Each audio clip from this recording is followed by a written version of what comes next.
I don't know about you, but that was a weird episode of Black Mirror that just took place.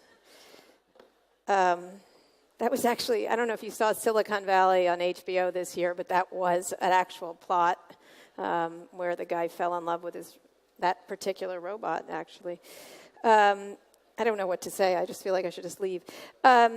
So I want to talk about tech and government. I don't have very much time. I have a very short amount of time about what's happening in tech and government. And I was recently, I've spent a lot of time recently talking to politicians in D.C., talking about tech regulation in the United States. And obviously, it's a global issue, and I'll try to address that from a global perspective in the short time I have. But I want to leave you with I'd rather discuss things with you, but I'm going to leave you some thoughts about where it's going. And you have to be clear. I'm going to read from my notes here on my iPhone. First of all, there's been very little regulation of tech. Compared to most industries at this point in its development and its power, like Hollywood or telecoms or Wall Street or healthcare or anything else, there's been hardly any regulation to speak of tech companies whatsoever. They've been allowed to grow and thrive largely globally and especially in the United States on their own and without much government regulation. Obviously, the last time the government intervened in the tech industry was when, in a significant way, was probably when Microsoft was dinged for monopolistic practices, and that, of course, ushered in the great era of innovation in Silicon Valley. But it's the last time the government really got actively interested in tech. And obviously, in Europe, there's a lot more activity around privacy under Marguerite Vestager and the EU, and GDPR. But in general, tech have had very little regulation on it in every aspect of its business. And therefore, these companies, which are across the globe, and again, I'll focus on just the ones in the U.S. because they're pretty dominant across the globe right now, Facebook, Google, largely Facebook and Google. They are nation states. People don't think of them that way, but I do. I consider them nation states with power and information beyond most countries. They're richer than most countries. They have information beyond most countries. They have no regulation, and they're run largely by fiat of their founders and top executives. Each of these companies, for example, have stock structures where the founder is completely in control, almost like a king. And even though they can be very nice people, they are like potentates, essentially. I'm just giving you the lay of the land. The fact that this exists means to me that tech will be much more regulated in the years ahead. I think there's no question that serious regulation is coming to tech. It depends on the country you're in, it depends on where you are globally, but what's happening in Europe, I think, is only going to be happening across the country, especially across the world. Again, especially in the United States, which has largely had a hands-off attitude towards tech, despite potential for abuses. And the question is, and I think what's happened with Facebook and the U.S. elections really does underscore this, is that there needs to be some intervention.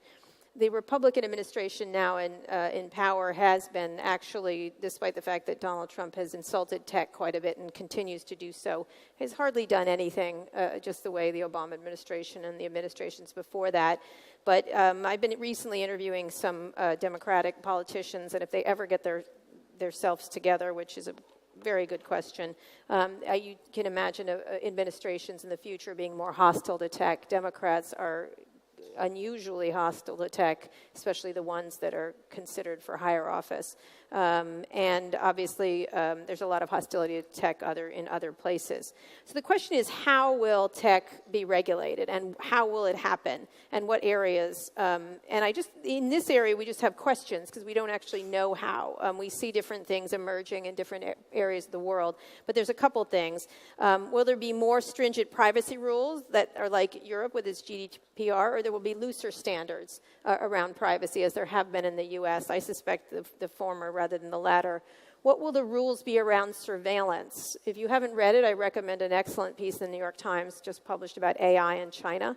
It's a disturbing look at a dystopian future of facial recognition. And what are the regulations around facial recognition, and how is this information to be used? What are the rules around political ads? Obviously, we've had an issue in our country, but it's had an issue around the globe about how political ads are regulated, the transparency around them. Facebook has taken steps finally to put more transparency around these ads, but it certainly was moving faster than the regulation that was coming around political ads. What are the rules around IoT devices in the home? There's been a number of incidents of abuse of IoT, and also conspiracy theories about Google Homes or Amazon Echoes recording things. But the question of what are the rules around IoT, how IoT handles privacy, when they turn on, when they turn off. Another big issue, what are the rules around autonomous vehicles? As you can see, as I go through these are massive issues that require enormous amounts of involvement by governments. The rules around ATV and self-driving, it's such a myriad of problems that you have to face as regulators of how they should be rolled out, what they should do, how we deal with the interaction between humans still driving cars and ATVs. And how you change cities and how you have rules around cities. Will cities not allow human-driven cars in the future? Will they allow that? Is that a human right? Is it a basic right to drive a car? I have cousins in West Virginia who think so.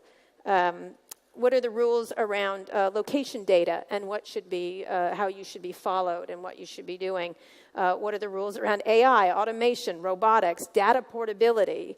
And of course, going into the future about regulations about what should be embedded in human beings and how people should be, how people, as they are beginning to become one with machines, and trust me when I tell you this is happening.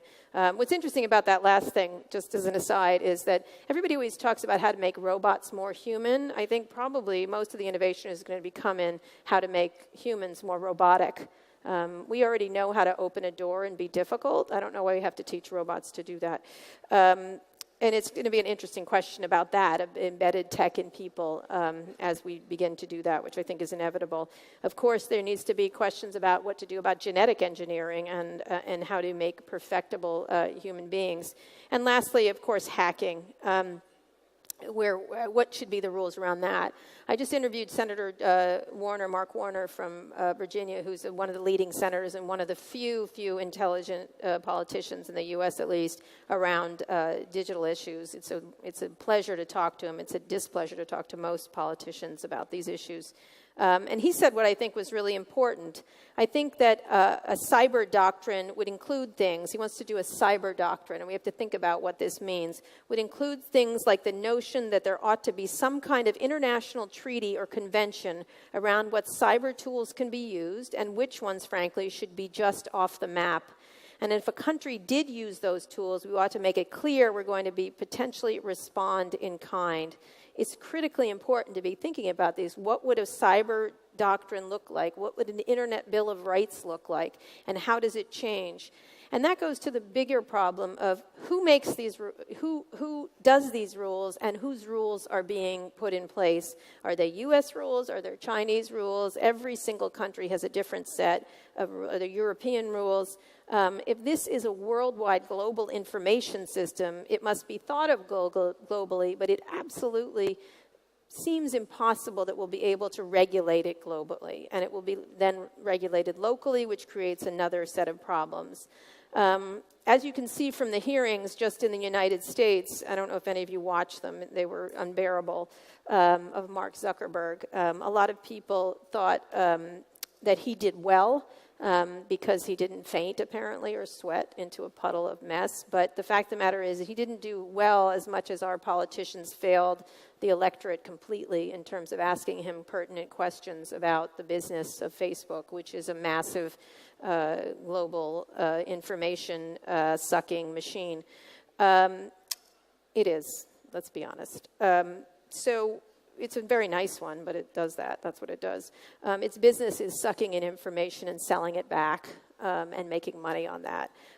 Most of the politicians who question Mark Zuckerberg, I urge you to watch it because it's one of the most depressing sessions of Congress I've ever seen. And there's lots of them. I'm so excited for the upcoming Supreme Court nomination situation. But honestly, So I'm so sorry for the United States of America. I really am. I just don't know what to say. We've lost our collective mind, and it's all our faults. It's all our faults. It's everybody's fault. We can't just blame Sean Hannity anymore, although I like to do that from time to time. So anyway, I'm getting off map. But if you looked at those hearings, it was a Republican Democratic fail in terms of questioning the most powerful tech executive, I think, on the planet, aside from Jeff Bezos.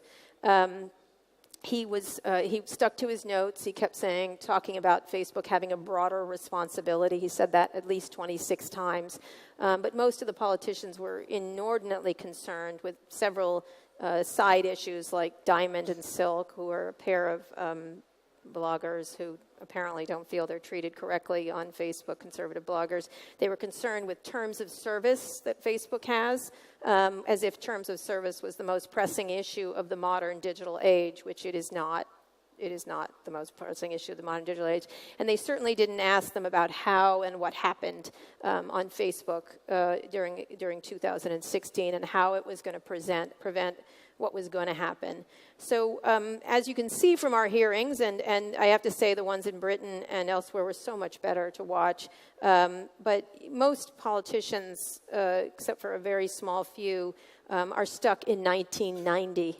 And they have to begin to get educated, and that's really going to be a problem, especially because citizens aren't as cognizant about what's being foisted upon them by these tech companies. I don't mean to paint them as malevolent citizens, but I do think it's very hard to know who is qualified, and if left to the companies, we are going to get a version of the 2016 U.S. election over and over and over again, and then at the end, they're going to shrug their shoulders and say, "Oh, so sorry, we have a broader responsibility to fix that," and obviously these things have implications.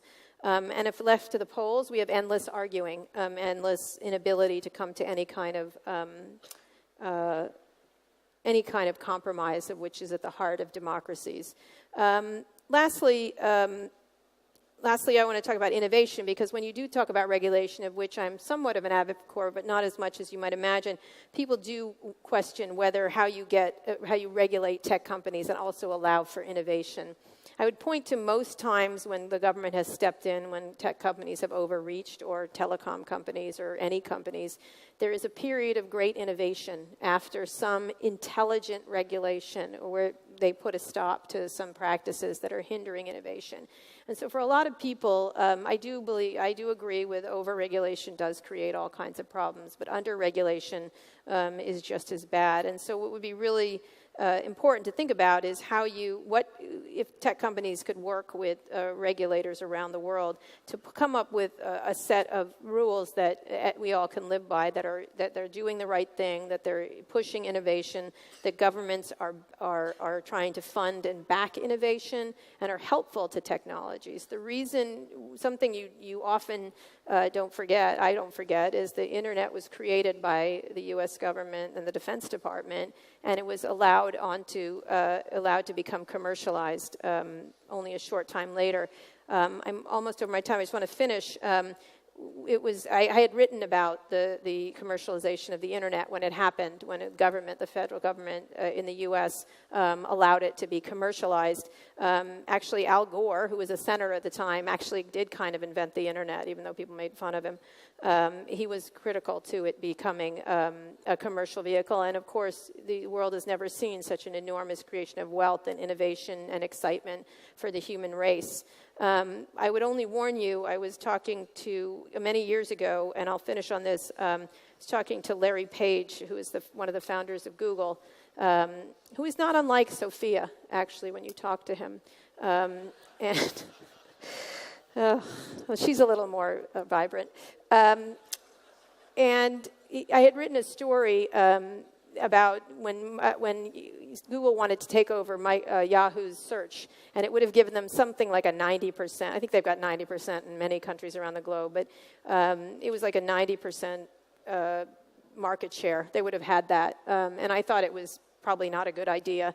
And so I wrote a sentence, because I had covered the Microsoft trial for the Washington Post, and I said, there was a line in it where I said, at least Microsoft knew they were thugs. Google pretends they're not. And he was he apparently was offended by me calling him a thug. And he called me and he said, why don't you think I'm a nice person and I am not going to do this responsibly, and why do you call me a thug? And which I didn't technically. And I said, Larry, I think you are a nice person. I just don't know who's going to run Google in 10 years, and that's what has me worried, or in 20 years or 30 years. And so with this immense power, as they say in the movie Spider-Man, although it comes from Voltaire, with great power comes great responsibility, and it's important for all of us to insist that tech companies take that responsibility seriously, and if they don't, that we hold their feet to the fire, so they will. Thank you.